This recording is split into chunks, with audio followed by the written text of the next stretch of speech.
Propose qu'on démarre. Nos experts, Parfait. vous êtes prêts? Nous sommes prêts. Super. Bon, bonjour à tous. Bonjour à tous, bonjour à toutes. Bienvenue, très heureuse de vous retrouver. Bienvenue donc à la matinale du dirigeant. Nous sommes le 25 juin, il est 8h41. Donc, nous débutons notre matinale du dirigeant. Je vais simplement vous accompagner, vous introduire un petit peu et répondre à la question et vous expliquer ce qu'est la matinale du dirigeant. Donc, la matinale du dirigeant, c'est avant tout l'histoire d'une rencontre entre professionnels, conseils en entreprise, aux compétences et aux expériences complémentaires qui vont pendant 45 minutes, montre en main, aborder et se pencher sur un thème fort de la vie de l'entreprise et de la vie de son dirigeant. En fait, la matinale du dirigeant, elle a été construite autour d'un regard croisé sur un sujet enrichi donc par l'expérience d'un invité, chef d'entreprise, qui va donc nous témoigner tout au long de ces 45 minutes. Ce vendredi, ce sont donc avocats, experts comptables, notaires, administrateurs judiciaires qui vont vous parler d'un thème fort qui est la relation entre associés. Parce que nous souhaitons le meilleur dans votre association, nos experts vont vous expliquer comment vous prémunir contre le pire. Pragmatique, nous voulons vous apporter un focus au service des dirigeants, des décideurs, qui sont donc au centre de nos compétences respectives. En ce qui me concerne, je suis Valérie Arnulf, dirigeante et cofondatrice de l'agence VKMK. Je suis heureuse d'ouvrir ce matin la 5e édition de la matinale du dirigeant. Aux côtés des experts, donc je vous le disais à l'instant, notre grand témoin, Jean-Luc Librati, entrepreneur à succès qui partagera donc tout au long de nos 45 minutes son vécu et la relation parfois tumultueuse qu'il a dû gérer avec ses associés au sein de ses activités. Sans plus attendre, donc, Jean-Luc, je te passe la parole et ensuite, nous débuterons par un focus sur un sujet d'actualité. Merci Valérie, je te remercie. Je voulais vous remercier à vous toutes et à vous tous pour votre invitation parce que je crois que le thème qui a été choisi ce matin est un thème qui est vraiment très important et que l'on a tendance à sous-estimer lorsque l'on crée une entreprise dans l'euphorie de la création d'une entreprise ou dans l'euphorie d'une association. Et on en reparlera tout au long de cette matinale, d'accord? Et je crois qu'il est très important de savoir anticiper. On anticipe en tant que chef d'entreprise un certain nombre de choses, mais l'association avec d'autres partenaires doit être elle aussi anticipée d'une manière très sérieuse. Donc je vous remercie à vous toutes et à vous tous de m'avoir invité et je vais essayer, dans la mesure, en toute humilité, de vous faire partager ma toute petite expérience dans ce domaine. Voilà. Merci beaucoup Jean-Luc. Donc on va faire un point focus avec Thibaut Ezaba, ancien avocat, stagiaire administrateur judiciaire de l'SCP aux Alentours. Merci Elodie, bonjour à tous. Oui, effectivement, il nous a semblé important de vous faire un point d'actualité sur une procédure qui a été instaurée par une loi du 31 mai 2021, qui n'est finalement que l'aboutissement de la crise dans laquelle on s'est retrouvé. On se souvient des mots de notre président qui nous avait effectivement indiqué qu'il ne voulait pas de faillite. Tout le monde a connaissance, effectivement, le niveau de faillite a drastiquement diminué en 2020. Et aujourd'hui, dans le prolongement de cette volonté, des aides massives qui ont été accordées aux dirigeants, plus de 130 milliards de DGE, 30 milliards de solidarité, j'en passe, vous les connaissez. Une procédure vient d'être créée, dont nous attendons le décret d'application. Donc aujourd'hui, nous n'avons qu'une information qui est parcellaire, qui vient effectivement donner des outils, en tout cas des lignes, pour aider les chefs d'entreprise qui auraient rencontré des difficultés liées à la crise ou aggravées par la crise. Alors, c'est une procédure très rapide sur une durée de 3 mois. Aujourd'hui, on a tendance à l'assimiler à une procédure qui aurait les avantages de la sauvegarde, parce qu'elle n'emporte aucun dessaisissement du dirigeant et le dirigeant, dans le cadre du plan qui pourrait être adopté dans le cadre de cette procédure, bénéficiera de l'avantage de la protection de la caution personne physique. Vous savez qu'en redressement judiciaire tel qu'actuellement, le plan n'épargne pas le dirigeant de caution, ce qui est souvent le cas des entreprises, des PME, de faire l'objet de poursuites dans le cadre des engagements qu'il a pu notamment avec ses partenaires financiers. Donc c'est une procédure de 3 mois avec un contrôle effectivement qui est fait en amont, qui signifie que lors de la demande auprès de la juridiction, il faut qu'il y ait un plan qui soit déjà en germe et qui soit finalement validé dans le cadre des 3 mois. On n'a pas de procédure de vérification du passif, pas de régime un peu lourd comme il peut être effectivement associé au redressement judiciaire. On le sait, hein, c'est vrai que ce sont des outils qui sont lourds pour les dirigeants, pas de problème des contrats en cours, de revendications. Donc cette procédure, effectivement, aujourd'hui, on attend le décret d'application. Ça s'applique aux petites et moyennes entreprises. On attend les seuils, mais aujourd'hui, on serait plutôt sur des seuils de PME qui sont tels qu'ils sont actuellement dans le code de commerce, 3 millions de chiffre d'affaires et 20 salariés, en deçà, évidemment. Et donc, effectivement, il y aura aussi dans cette économie de coût, finalement, qu'un mandataire de justice qu'interviendra, un mandataire unique, qui aura effectivement pour objectif d'accompagner la société dans un délai de 3 mois pour s'assurer de la conformité et de la pérennité du projet de plan. Et donc, on évite toute la procédure de vérification du passif et de l'administrateur judiciaire. Voilà, c'est une nouvelle procédure qui, normalement, pour le moment, a une durée de 2 ans. Ça peut être une procédure qui pourra s'inscrire dans la durée si elle s'avère efficace. Et l'un des points aussi importants que j'ai oublié de vous souligner, c'est que bon, il faut évidemment être en état de cessation des paiements, ça évidemment, donc on est sur une procédure de traitement de sortie de crise, mais il faut être quand même en capacité de pouvoir payer ses créances salariales. Donc il n'y a pas de possibilité d'avoir recours à l'assurance de garantie des salaires dans le cadre de cette procédure. Donc il faudra quand même être en mesure de pouvoir financer une certaine poursuite d'activité, et donc on se retrouve finalement sur un passif qui est vraiment un passif de procédure liée effectivement à cette crise sanitaire. Voilà, j'en ai terminé avec le point d'actualité. Merci beaucoup Thibaut pour ce point d'actualité, ce focus. Je vais donc donner maintenant la parole à notre expert Marielle Badiki, avocat du cabinet WRBG. Merci Élodie. Alors l'association, comment prévenir les difficultés qu'on peut rencontrer avec un associé? Comment anticiper? Parce qu'en fait, si vous anticipez les difficultés, trouveront des solutions. C'est vraiment dans la prévention, là, une fois de plus, qu'on trouvera les solutions. Alors d'abord, nous, les experts que nous sommes autour de la table, il y a des choses que nous n'aimons pas parce que nous savons que c'est inévitablement source de conflit. C'est par exemple, à titre anecdotique, le 50-50. Être à 55 ans dans une société, c'est prendre le risque à un moment donné du blocage des voix et du blocage de la société, et donc d'être dans l'obligation de désigner un administrateur ad hoc ou un administrateur judiciaire, un administrateur provisoire pour gérer la société. Donc, indépendamment de ce genre de petites astuces qui font quasiment l'unanimité au sein des professionnels, on va rentrer dans une vision un peu plus technique des clauses qu'il est importante de voir figurer dans les statuts. Donc, c'est vrai que les conflits entre associés constituent un risque majeur pour une société parce qu'ils peuvent entraîner ou la paralysie ou carrément la fin de la société. Il est indispensable de réfléchir à des solutions pour le gérer efficacement dans le souci de préserver le bon fonctionnement de la société dès sa constitution. Et si ça n'a pas été le cas, parce que vous avez fait dans l'enthousiasme des statuts rapides, des copier-coller qui sont un petit peu hasardeux, eh bien, il y aura également une prévention, une gestion efficace des conflits entre associés. Donc, première chose, quelles sont les clauses qui vont devoir figurer pour essayer d'anticiper et de vous permettre, en cas de difficulté, d'avoir des sorties? Parce que le but, c'est quoi? On est dans une société commerciale, que ce soit une société par action, une société représentée par des parts sociales comme les SARL. Le but, c'est que la personne morale continue à exister, qu'elle continue à prendre des décisions pour qu'elle ne soit pas bloquée.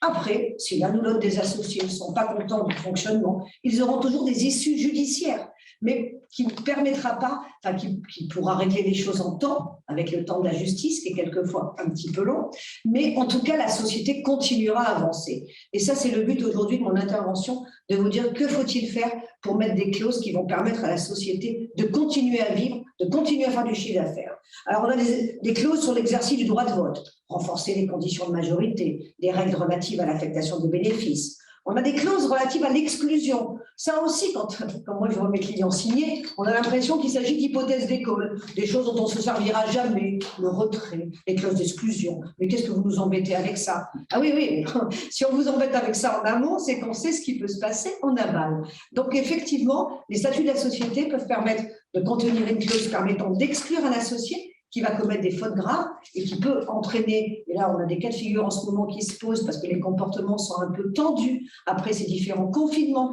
après cette crise qui nous a tous enfermés chez nous, qui a mis nos difficultés en entreprise, eh bien tout ce qui était à peu près limite et qui tenait dans un fonctionnement normal, là dépasse les limites. Et donc, une clause d'exclusion va permettre éventuellement de considérer que si certains comportements sont graves, on va pouvoir exclure l'associé qui a commis de tels faits. Il y a des clauses relatives au droit de retrait. Là aussi, moi j'entends toujours dire mais ça ne sert à rien. Si, ça permet, donc là, après le mécanisme, on sait le faire, juridique, ça veut dire qu'on va faire une réduction de capital par annulation de part avec remboursement des valeurs, mais le but c'est effectivement qu'un associé qui veuille partir et qui ne trouvera pas peut-être de quoi racheter ses parts, va pouvoir trouver des solutions de cette nature. J'allais dire, le plus beau joujou juridique, si vous me permettez l'expression, qui va permettre de réglementer de façon confidentielle, parce que les statuts sont publiés. Ils peuvent être enregistrés aux impôts, en tout cas, ils sont déposés au greffe du tribunal de commerce, donc ils sont consultables par tout le monde. Il y a un document extrêmement simple qui s'appelle le pacte d'associés, qui lui a une confidentialité et qui va permettre de compléter les statuts. Son but est d'organiser la coexistence entre des associés qui, même dès le départ, peuvent avoir des intérêts divergents. Alors, quand on dit intérêts divergents, ce n'est pas une opposition d'intérêts. Ça veut dire qu'on a des associés, ce qu'on appelle des sleeping partners, qui, eux, sont là pour placer leur argent et qui ne sont pas là pour être actifs dans l'entreprise. Et à un moment donné, il peut se trouver qu'ils ne partagent pas la même analyse que des associés actifs qui, eux, font tourner la boîte et qui sont dans l'opérationnel. Un pacte d'associés qui est correctement rédigé avec des clauses adaptées à la volonté des parties, d'où l'intérêt aussi. La rédaction de statut, c'est technique, mais ce n'est pas fondamentalement stratégique. Ce qui est stratégique, c'est ce qui se passe en amont. Quel est le statut social? Quel est le statut fiscal? À qui on laisse les majorités? Quelles sont toutes les subtilités qu'il va falloir pouvoir essayer d'anticiper? Donc, quelles sont les principales clauses à insérer dans ce pacte d'associés? Il y a les clauses de prise de décision. Il y a les clauses financières qui vont déterminer les mécanismes de redistribution du profit entre les associés, les salaires et les primes. Et là, on le sait malheureusement, c'est comme dans la vie de couple, dans la vie d'une entreprise, quand il y a un problème d'argent, ça ne règle pas les choses, ça aggrave les situations, ça aggrave les tensions.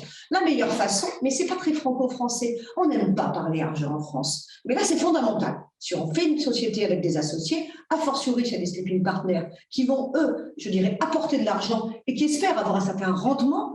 Je ne parle pas du love money, je ne parle pas de la famille, je ne parle pas de ces gens-là. Je parle de personnes qui sont là, soit parce que c'est des business angels, soit c'est parce qu'ils ont confiance dans l'entreprise et qu'ils veulent investir. Eh bien, il va falloir parler argent. Et il va falloir non seulement parler, mais écrire.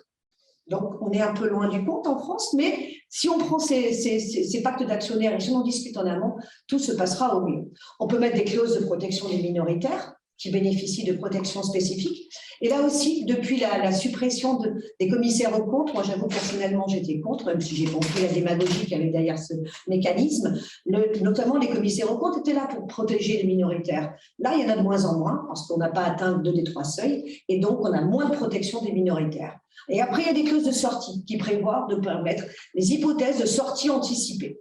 Donc, vous voyez l'intérêt. Bon, admettons que vous n'ayez pas fait ce qu'il fallait au niveau anticipation dans vos statuts, vous vous êtes loupé, vous n'avez pas finalisé, parce que moi j'ai plein de pactes d'associés qui n'en sont jamais signés. On avait prévu un projet, mais on ne l'a pas signé, on ne sait même pas la version signée. Donc, le problème intervient. Qu'est-ce qui se passe? Allez, on est dans le vif du sujet, on va avoir des difficultés. Quels sont les droits de chaque actionnaire? Alors, déjà, l'abus de vote. C'est-à-dire qu'un associé majoritaire va voter en abus contre l'intérêt des minoritaires, contre quelquefois l'intérêt, et surtout l'intérêt social. Eh bien, la sanction, c'est la nullité de la délibération abusive et des dommages et intérêts. Deuxième chose, l'abus de minorité, c'est l'inverse. C'est un associé minoritaire et notamment quand on est dans les sociétés, dans les SARL, qui a une minorité de blocage, les femmes 25%, et qui va prendre des décisions pour embêter la société majoritaire, et quelquefois on est dans des problèmes d'ego, de règlement de compte, inconscient, conscient. Et donc là, il va prendre, le terme essentiel, c'est l'intérêt social. Quand on fait une société de capitaux, on a une personne morale qui a un intérêt. Et ce n'est pas l'intérêt particulier d'un ou l'autre actionnaire. Et ce minoritaire, il peut prendre des décisions et voter contre des décisions qui sont contraires à l'intérêt social. Et bien dans ces cas-là, les sanctions, ce sera des dommages et intérêts par les associés auteurs de l'abus ou la désignation par le juge d'un mandataire afin de représenter les associés minoritaires qui sont défaillants et de voter en leur nom dans le sens de l'intérêt social. Alors c'est vrai qu'on quand on est sur des clients peu avertis, ils nous disent « mais moi l'argent, c'est moi qui l'ai mis, c'est moi qui ai mis le capital social, c'est mon argent, je fais ce que je veux ». Plus du tout, plus du tout. À partir du moment où elles sont représentées, où cet argent est déposé dans une banque et qu'il constitue les apports en numéraire, cet argent, il est destiné à faire vivre l'intérêt social de la société et à représenter l'intérêt de la société.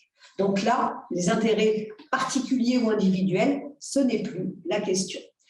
Dernière chose, mais ça je ne vais pas le traiter, il y a juste un titre, désignation d'un mandataire, et bien quand on arrive effectivement à une situation de blocage, on va pouvoir avoir la désignation d'un mandataire judiciaire qui sera l'administrateur judiciaire normalement, et Maître Thibault Ezavin vous en parlera, qui va pouvoir avoir une fonction soit d'administrateur ad hoc avec une mention très précise, soit d'administrateur judiciaire parce que la société est totalement bloquée.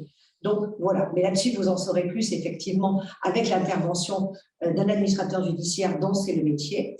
Dernière chose, vous avez sûrement entendu parler des marques, bon, ou pas d'ailleurs, parce que c'est pas obligé, ça ne concerne que les professionnels. Nos tribunaux sont encombrés, je pense que tout le monde l'a compris, 1% du budget de l'État, ça ne peut pas le faire. Donc qu'est-ce qu'il arrive? Il arrive qu'on essaye de trouver des solutions pour éviter les conflits.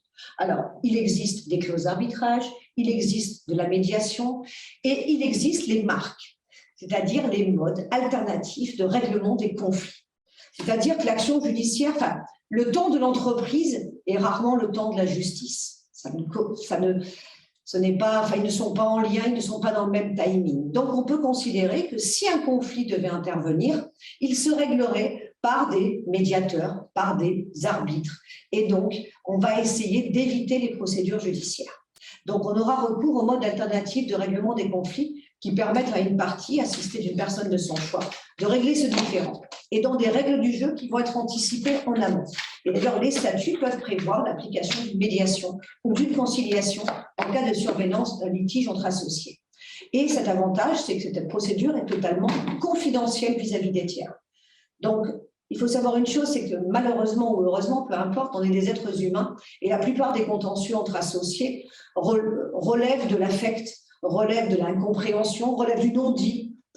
Donc, le fait est, c'est qu'on a des affects à gérer ou des égos à régler qui sont extrêmement compliqués. Le fait d'une tierce personne qui intervient, qui prend du recul, qui n'a pas ce problème, ça permet de crever les abcès et ça permet effectivement d'apporter la solution, qui est la solution que demande l'entreprise, c'est de continuer à travailler, d'avancer dans des temps relativement rapides. Donc, les modes de règlement alternatifs des conflits sont une des solutions que j'avais à vous proposer aujourd'hui.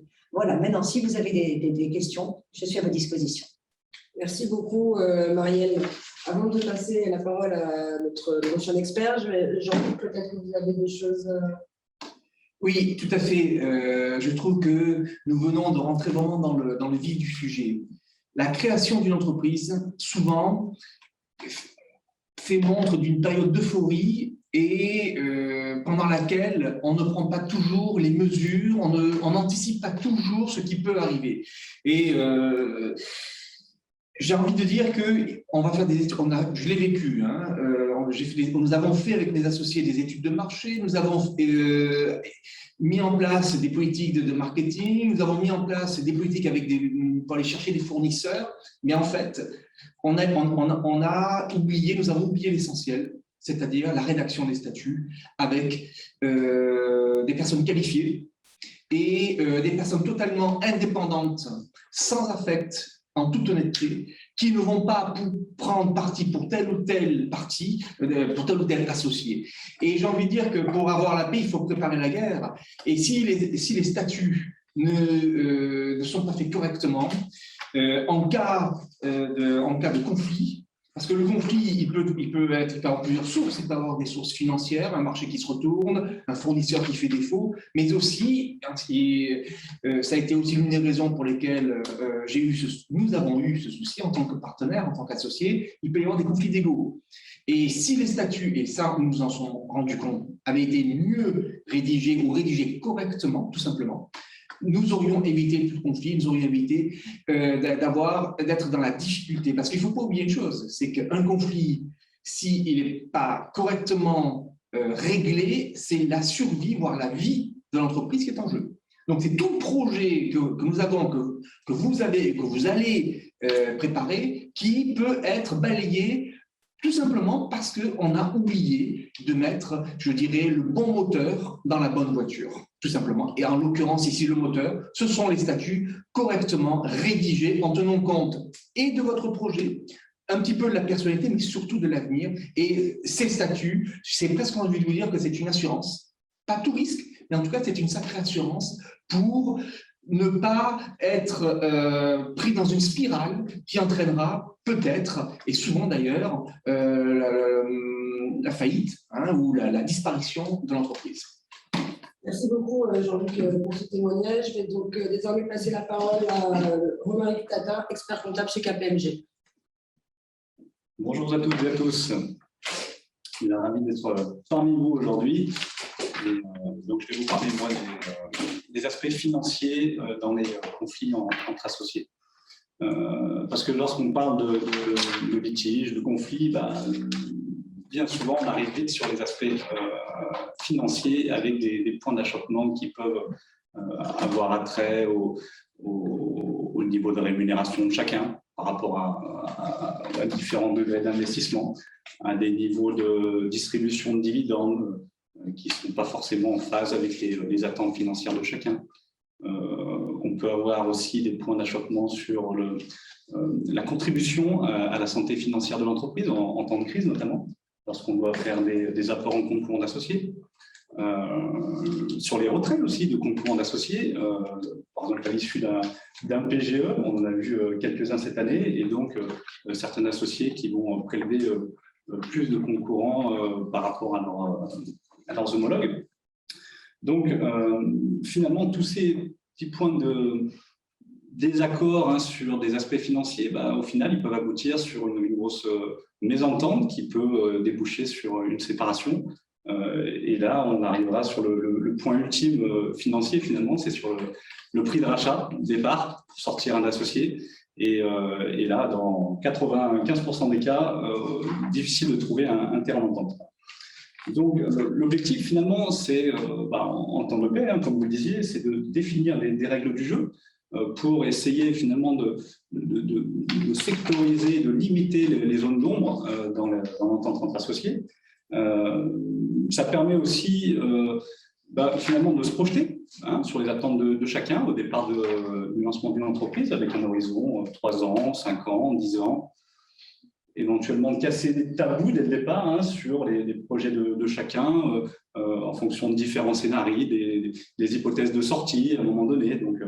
Donc voilà, c'est vraiment important de poser des choses sur table et surtout de prendre la plume. Parce qu'on a tendance à oublier en temps de conflit. Donc le fait d'écrire un petit peu cette feuille de route, ça permettra de désamorcer un certain nombre de situations en temps voulu. Alors, lorsqu'on parle de règles du jeu, il faudra à un moment donné les suivre. Et pour les suivre, on sait très bien que le socle finalement de la traçabilité des flux financiers, c'est une comptabilité. Une comptabilité qui doit être bien détaillée pour permettre déjà une bonne gestion, mais aussi de bien tracer tous ces flux. Alors, la comptabilité, elle est obligatoire dans le cadre d'une société commerciale, mais on a certaines formes de sociétés qui ne la rendent pas, qui ne l'imposent pas. On parle bien souvent des sociétés civiles immobilières, notamment, et en particulier celles dites à transparence fiscale, c'est-à-dire sur le régime du foncier, où où finalement la seule obligation, mise à part la déclaration fiscale du résultat, va être une obligation du gérant de rendre compte de sa gestion au travers on va dire, d'un livre de dépenses et de recettes. Mais on n'a pas forcément une vision bilancielle. Qui permet à un instant T de dire finalement quels ont été les apports et les retraits de chaque associé, la contribution justement aux apports initiaux. Et lors d'une cession d'un immeuble détenu par la SCI, et bien dans ce qu'on va partager finalement la plus-value financière, elle va se faire forcément par rapport à la proportion du capital, mais après règlement de la dette financière qui va correspondre à un emprunt bancaire, mais aussi les soldes des apports des concurrents, des associés. Voilà. Donc, point important qu'on peut retrouver aussi dans le cadre on va dire, de succession. Oui. Pour mesurer les enjeux de succession, c'est important aussi d'avoir une traçabilité comptable. Donc, notre conseil, c'est finalement, même lorsqu'il n'y a pas d'obligation, lorsqu'il y a plusieurs associés dans une entité, il faut tenir une comptabilité. Ça permettra de traiter finalement 80% des problématiques qui vont se poser à la sortie. Alors, sur les sociétés commerciales, et comme Marielle le rappelait si bien, l'importance finalement du pacte d'associés, qui n'est pas systématique, le pacte d'associés, mais il est fortement recommandé pour justement venir compléter les règles statutaires et traiter de manière confidentielle un certain nombre de règles financières entre associés. On va fixer notamment des règles d'évaluation en cas de rachat entre associés. Alors, ces règles d'évaluation, elles vont pas déterminer finalement une valeur précise de l'entreprise à l'instant T, mais plus une règle de calcul. Une règle de calcul qui peut avoir plusieurs paramètres, notamment on pourrait imaginer que lorsque on a un associé qui va quitter prématurément un peu le navire et donc potentiellement mettre un peu en difficulté la société, on peut prévoir un mode de calcul avec une décote, justement permettant un peu de limiter le préjudice de l'autre. On peut prévoir dans ces règles des modes de paiement, pareil, sur forme de crédit vendeur, c'est déjà vu dans des pactes d'associés pour faciliter la sortie d'un associé. Prévoir une durée de validité aussi de ces règles de calcul, parce que finalement, il n'est pas figé, ce pacte d'associés, il peut évoluer dans le temps, et ce qu'on avait défini au départ, finalement, ça peut évoluer dans le temps, donc c'est important de faire des tests de sensibilité en fonction de la courbe, notamment de rentabilité de la société. On peut y intégrer aussi des ingrédients sur les règles de rémunération, parce que finalement, on peut avoir des visions différentes du système de rémunération. On a le système de rémunération classique qui est le salaire, mais aussi on a des associés qui peuvent préférer une forme de rémunération sous forme de dividende en fonction notamment des revenus du foyer fiscal, puisque la rémunération elle va être imposée à un impôt sur le revenu avec une pression fiscale différente en fonction du niveau de revenu du foyer, alors que le dividende, on va avoir un taux plus régulier, on parle souvent de flat tax à 30%. Donc voilà, on peut avoir des attentes différentes, notamment lorsque un des associés investit au travers du holding. Parce que lorsqu'on fait une distribution au travers du holding, on n'a pas de flat tax à un instant T. Et pour rentabiliser on va dire un emprunt qui aurait été souscrit au sein de la holding, un associé peut avoir besoin de dividendes et l'autre non, sauf qu'une distribution de dividendes, elle est commune. Donc c'est vraiment important de comprendre les attentes financières de chacun dès le départ et essayer de les traduire dans un pacte d'associés. On peut aussi définir le traitement des avantages en nature. On a souvent, c'est des petits points, mais finalement qui peuvent avoir de grandes conséquences. On peut définir des enveloppes, on va dire, pour acquérir des véhicules, les modalités de sortie lorsqu'un associé sort. Est-ce qu'il récupère le véhicule ou non? À quelle valeur? Imaginez des codes par rapport à l'Argus de 20%. Enfin, voilà, des petits sujets qui au final, peuvent créer des grands dégâts. On a aussi souvent des prises en charge de PER dans les sociétés.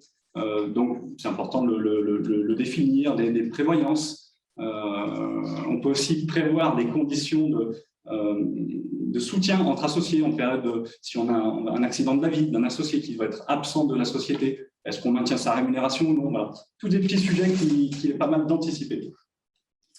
Alors, sur les aspects de valorisation des sociétés, on a finalement, au-delà des aspects d'arbitrage entre rémunération et dividendes, un sujet de valorisation in fine de la société en cas de sortie. Et là,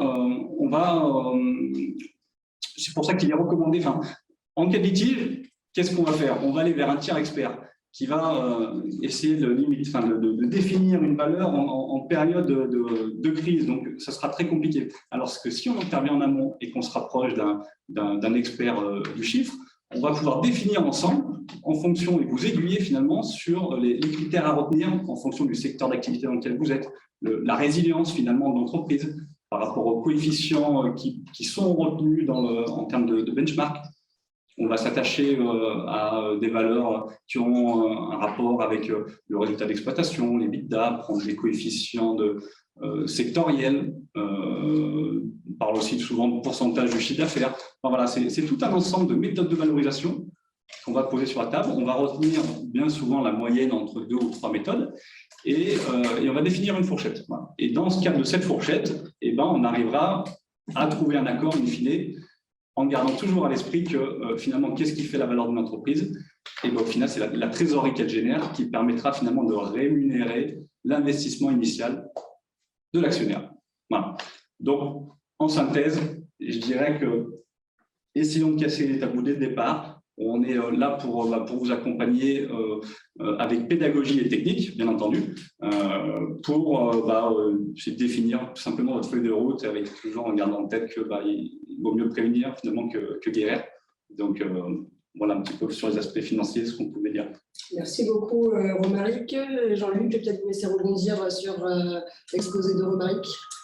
Oui, tout à fait. Sans entrer dans tous les détails dont vient de parler Romaric, je crois que le rôle de l'expert comptable est primordial dans la création d'une société, voire même dans la vie d'une société. Et je pense qu'il est très important d'associer l'expert comptable à la stratégie de l'entreprise, mais aussi à la stratégie des associés. Cette association doit être aussi, en contrepartie, doit faire l'objet aussi d'une formation éventuellement de la part de l'expert comptable par rapport à tous les associés pour que tous les associés soient au même niveau de connaissance des règles comptables et financières.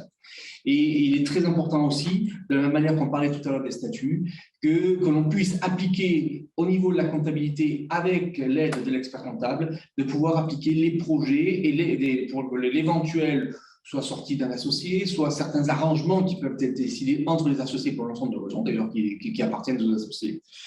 Et donc, ce qu'il faut, c'est aussi, de la part des associés, expliquer réellement et de la manière la plus succincte et la plus honnête possible l'activité réelle de la société, parce que l'expert comptable, par définition, ne peut pas connaître tous les marchés et ne peut pas connaître toutes les subtilités du fonctionnement d'une entreprise.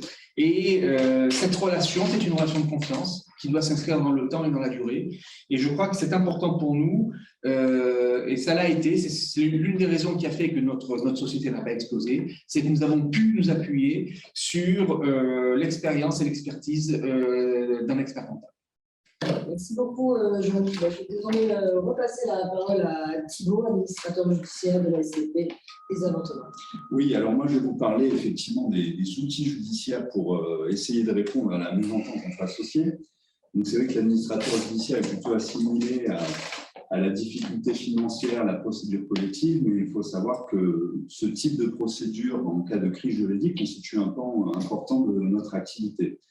Alors, le rôle de l'administrateur judiciaire dans ce type de procédure, c'est finalement agir dans l'intérêt social, essayer de restaurer un dialogue entre les différents organes délibérants et essayer de trouver une solution de manière assez régulière, orientée vers effectivement une sortie de l'un ou plusieurs personnes. Il faut savoir aussi que ces procédures elles ne sont pas destinées exclusivement pour les PME. On les retrouve aussi dans des grosses sociétés parce que les crises ne sont pas limitées aux petites sociétés. Et très récemment, par exemple, le Baccarat, qu'on connaît, qui fait plusieurs dizaines de millions d'euros de chiffre d'affaires, fait l'objet d'une administration provisoire parce qu'il y a un conflit entre les différents organes de la société. Il y a en réalité deux types de procédures. Il y a le mandat ad hoc et l'administration provisoire. Ces deux procédures, finalement, viennent répondre en fonction de l'intensité de la crise. Le mandat ad hoc, c'est une mission spécifique. Il y a autant de mandats ad hoc en réalité que de crise, parce qu'on vient, par l'intermédiaire d'une décision de justice, fixer la mission du mandataire. Elle n'emporte pas dessaisissement du dirigeant. Et donc, dans les cas qu'on peut voir nous régulièrement, c'est quand, par exemple, quand pas de comptabilité sont tenues, donc il faut qu'on fasse établir la comptabilité. Quand le droit de l'information sur des questions qui peuvent être sollicitées par la part d'associés ou dirigeants ne sont pas répondues, mais on va nous-mêmes pouvoir pallier à cette difficulté. On va faire approuver les comptes. Et donc, ça permet effectivement de venir enlever un point de crispation au travers de notre intervention. Et donc, c'est vrai que le gérant a plutôt tendance, comme nous serons effectivement en relation avec lui, à comprendre les difficultés, les enjeux et ce vers quoi ça pourrait mener. La seconde procédure, qui est la procédure la plus lourde, mais qui est très efficace et finalement redoutable, c'est l'administration provisoire. Alors, elle, en revanche, effectivement, elle emporte dessaisissement du dirigeant et l'administrateur va donc se suppléer au gérant. Il va devenir représentant légal d'une entité. Donc, c'est très lourd en termes de travail et de responsabilité parce que en matière de procédure collective, on sait que le gérant continue les actes de gestion courante, même s'il y a un dessaisissement partiel. En matière d'administration provisoire, l'administrateur judiciaire qui intervient prend vraiment les rênes de l'entreprise. Donc, c'est une arme redoutable pour la partie effectivement lésée, parce que j'ai dit, chaque personne ayant un intérêt légitime, ça peut être effectivement un associé, évidemment, c'est le cas le plus fréquent, mais ça peut être aussi un salarié. Ça peut être également un héritier d'une société dans le cadre de petites entreprises, gérant effectivement en place parce que le gérant est décédé, ce qui est un cas relativement fréquent d'intervention de l'administrateur judiciaire, quand le gérant soudainement décède. Et donc, c'est vrai que ça va permettre là de vraiment imposer des décisions. Et dans ce contexte-là, on va pouvoir réunir tout le monde autour de la table et trouver des solutions, même dans des hypothèses très difficiles, parce que c'est vrai que nous, quand on voit les dossiers venir, de mon retour d'expérience, ce que je vois, c'est qu'on n'est plus dans des discussions raisonnées. Même l'argent, à un moment donné, ne fait plus. On est juste là face à quelqu'un qu'on ne veut plus voir, qu'on est là pour nuire. Et donc, nous, on va essayer d'agir pour trouver des solutions. Soit tout le monde sort de l'entreprise, soit par un rachat des actifs, soit un cède les parts à l'autre, et on arrive à des solutions qui sont très satisfaisantes. Donc, c'est l'ultime, on va dire, manière pour sortir d'une crise. C'est la procédure judiciaire. Effectivement, vous avez tous bien entendu ce qui a été dit préalablement, et je pense que l'anticipation, c'est la clé de la réussite. Mais nous arrivons également, au travers de ces procédures, à restaurer un dialogue et à trouver des solutions. Je suis à votre disposition, évidemment, si vous avez des questions. Merci beaucoup, Thibault. Monsieur Droitier, peut-être vous voulez rajouter quelque chose? Oui, si vous le permettez.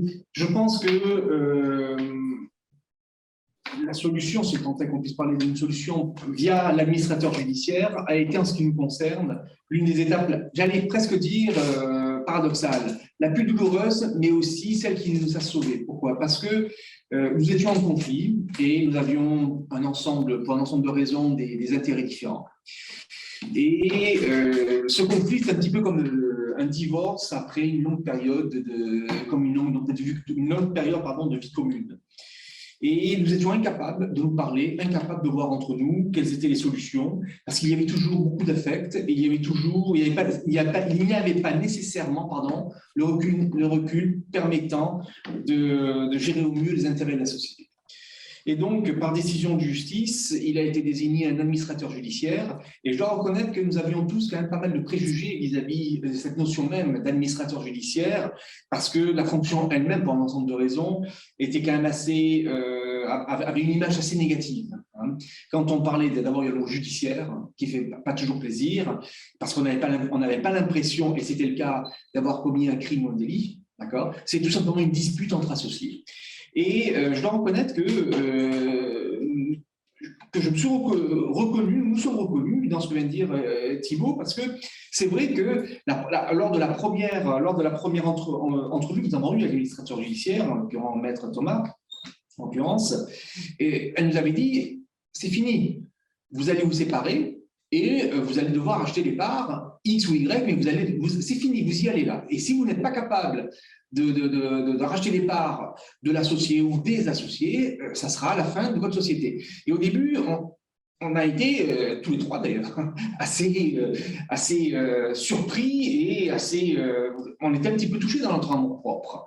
Résultat, nous avons pu trouver, avec l'administration judiciaire qui, pendant un certain temps donné, a géré la société à notre place, avec notre accord bien entendu, pour protéger peut-être aussi, c'était un associé minoritaire, donc protéger les intérêts de tous. Et à la fin, nous sommes arrivés à nous séparer à l'amiable, sans passer par la case tribunal et tout ce que cela aurait pu tout ce que entraîner en termes de dépenses et en termes d'énergie aussi. Et effectivement, je pense que cette action a été absolument profitable pour l'entreprise et j'ai presque envie de dire nécessaire. Parce que lorsqu'il y a un conflit d'associés, il y a trop d'affect ou pas.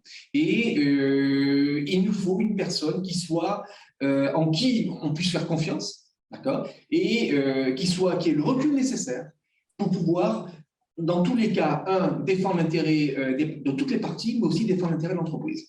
Donc, l'administrateur judiciaire a un rôle, à mon avis, et surtout par les temps qui vont venir, comme on les disait très justement, avec cette période de pandémie et de crise qui, j'ai l'impression, a limité le nombre de faillites et le nombre pendant quelques temps, mais qui va certainement revenir. Hein. Je pense que le rôle de l'administrateur judiciaire, mais aussi de tous les conseils, est primordial pour faire en sorte que la société et les associés s'en sortent dans les meilleures conditions. Merci beaucoup, Jean-Luc. Je vais donner la parole à notre dernier témoin, Maître Thomas Logoli, notaire SCP Pulpiquet. Bonjour à tous. Pour nos habitués, merci déjà à tous de nous suivre. Vous aurez apprécié le nouveau schéma qui nous entraîne doucement vers du présentiel définitif. Les experts se sont réunis autour de la même table aujourd'hui avec un grand témoin. Et ça nous fait plaisir. Je pense qu'on aura l'occasion de se retrouver bientôt tous ensemble.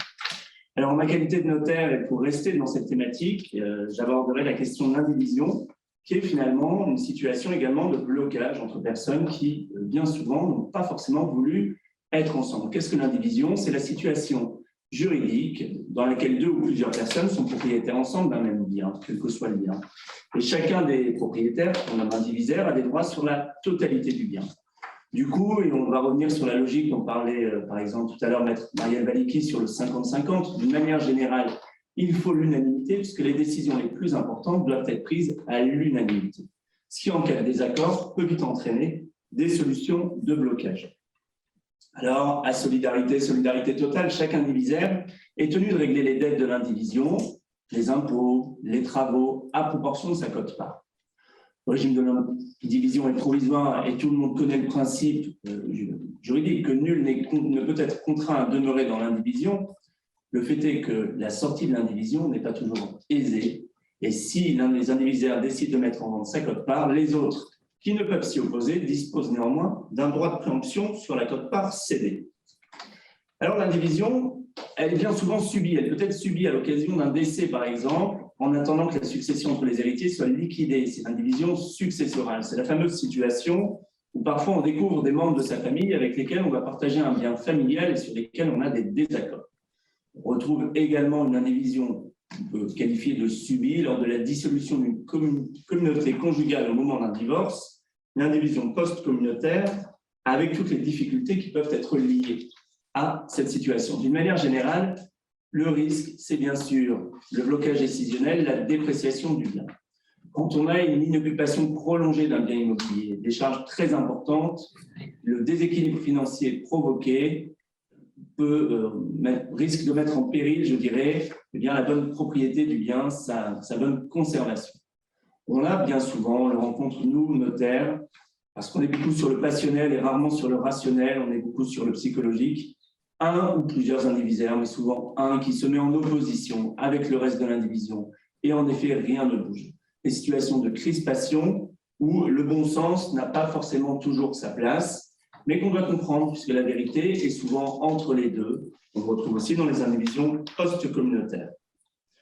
Alors, la loi est venue aménager un petit peu la situation de blocage qu'on peut rencontrer pour des cas spécifiques, c'est-à-dire avec l'ordonnance, elle est ici à l'écran du 18 septembre 2019, quand le cas de biens non démembrés. L'aliénation d'un bien indivis peut être autorisée par le tribunal judiciaire à la demande de l'un ou des indivisaires titulaires d'au moins 2/3 des droits indivis. L'idée, c'est bien sûr d'éviter cette situation abusive de blocage. Et on a toute une procédure prévue. Elle est essentiellement pensée pour le bien immobilier, avec une notification au notaire, un délai d'opposition de 3 mois et la saisie et la ratification par le juge. Dans ce cas, le tribunal judiciaire peut autoriser l'aliénation du bien indivis si celle-ci ne porte pas une atteinte excessive aux droits des autres indivisaires. Cette aliénation s'effectue par licitation. La licitation est le fait de racheter au sein de l'indivision par un des indivisaires le bien immobilier. Dans tous les cas, c'est bien la question de la durée qui se pose, et même si cette solution judiciaire qui est récente est arrivée, le temps n'est pas l'ami de la conservation, de la bonne conservation des biens. Alors, il faut trouver des solutions. Les solutions, elles sont bien sûr judiciaires ou conventionnelles. Et nous, notaires, essayons bien sûr de rechercher des solutions conventionnelles, notamment dans le cadre des successions ou des divorces. Le problème porte bien souvent, on l'a beaucoup évoqué autour de la table, sur la valorisation du bien, la question de l'argent qui doit être évoquée en amont ou en aval. Quand on a besoin de vendre un bien de la succession, de l'indivision communautaire, bien c'est la juste évaluation qui doit primer. Avoir bien sûr plusieurs évaluations du bien pour obtenir cet accord unanime. J'en parle très succinctement à l'instar de M. Veliki qui l'a fait tout à l'heure. Aujourd'hui, la déjudiciarisation, elle est prégnante et elle prend de plus en plus de place. En effet, la question du budget, justement, de la justice se pose. On a l'exemple avec les divorces où de plus en plus le recours au juge n'est pas systématique. La conciliation, la médiation sont des solutions et peut-être aurons-nous l'occasion, dans le cadre national, d'aborder ces sujets spécifiques. Quand aucune solution n'est possible, il reste bien sûr la solution judiciaire et la saisie de l'avocat en demande de partage judiciaire. On peut contractualiser la relation d'indivision par une convention d'indivision. Finalement, l'indivision, c'est un peu comme une société. La société, c'est un contrat écrit qui organise une indivision. La convention d'indivision est un contrat sans le contrat de société. Elle a pour but d'organiser la gestion d'indivision et d'en fixer les règles du jeu. Les indivisaires peuvent aménager la répartition de leurs dépenses, nommer un gérant, choisi ou non parmi eux d'ailleurs, arrêter le montant d'une indemnité d'occupation si l'un des indivisaires occupe seul le bien, par exemple. L'idée, naturellement, c'est de mettre par écrit et de prévenir tous les conflits qui peuvent naître de ces situations peu confortables. Cette convention doit être établie par écrit, lister les biens indivis, préciser les droits de chaque indivisaire, et dès lors qu'elle porte sur un bien immobilier, elle doit en outre être rédigée par un notaire. Elle peut être conclue pour une durée déterminée, de 5 ans au maximum, et bien sûr renouvelée. Alors, nos conseils d'experts, et à l'instar de mes éminents collègues qui ont pris la parole avant moi, l'idée, c'est bien sûr toujours de prévoir en amont le maximum de solutions pour régler les conflits. Lorsque tout va bien, c'est le bon moment justement pour en parler.